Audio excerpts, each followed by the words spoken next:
I'm going to take you guys on a tour of the northern part of Summer Haven, Florida. So as you can see here, there is no road.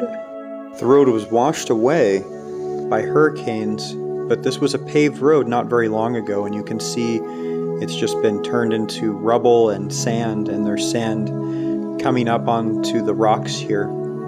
And where these two roads up ahead meet, there is a road closed sign, but you used to be able to drive down there not too long ago. Up in the right corner of the screen, you see the black water mixing with the Atlantic Ocean, and that's because it's an outgoing tide.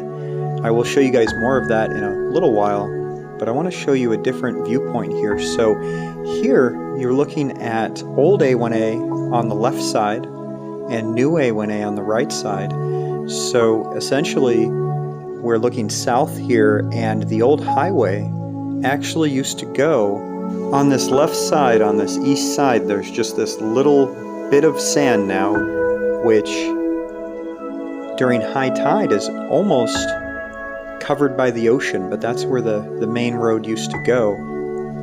And it's very interesting because after Hurricane Ian came through, there are many old relics that have been unearthed that really haven't been seen in decades as far as I know. And I found car parts that were made in the 1940s, and I found a 100-year-old Coke bottle, and just all sorts of things that have been dug up by the ocean here where the old highway used to be. There's been many dune restoration projects in this area, and you can see here these little peninsulas that come off into the river, and that's where the dune restoration breached. So you can see that it breached in many different areas here where they have planted sea oats and put up fence and had heavy equipment move sand, but you can see it's really just been a futile effort with the Atlantic Ocean going right through all of this. And many of these breaches were here even prior to Hurricane Ian. You can see coming into the bottom of the screen now, this is just one big breach where the sand that they put in just flattened out straight into the river. Now it's hard to imagine, but these houses here used to have a paved main highway between them and the ocean, which has been completely destroyed and washed away, along with the telephone poles and the utilities and everything else that used to be here, the dunes. And so now with these houses, it's difficult to even get to them on foot during high tide. You have to wade through knee-deep water. So this is absolutely one of the most remote, inaccessible areas on the entire east coast of Florida. So it's a very fascinating place. I don't really know what's going to happen in the future here. And now we switch to a view that is looking north at the same area, and you can see those breaches again. And the dark spot you see at the very bottom of the screen right now in the ocean is actually old asphalt from old A1A. Now, you couldn't even see this old asphalt until the hurricane came through and uncovered it. So there's a lot of old asphalt and plumbing and all sorts of things that I have found after this hurricane. You can see here again the area of the dark water coming out with the outgoing tide mixing with the Atlantic Ocean. So I'm going to show another view of that.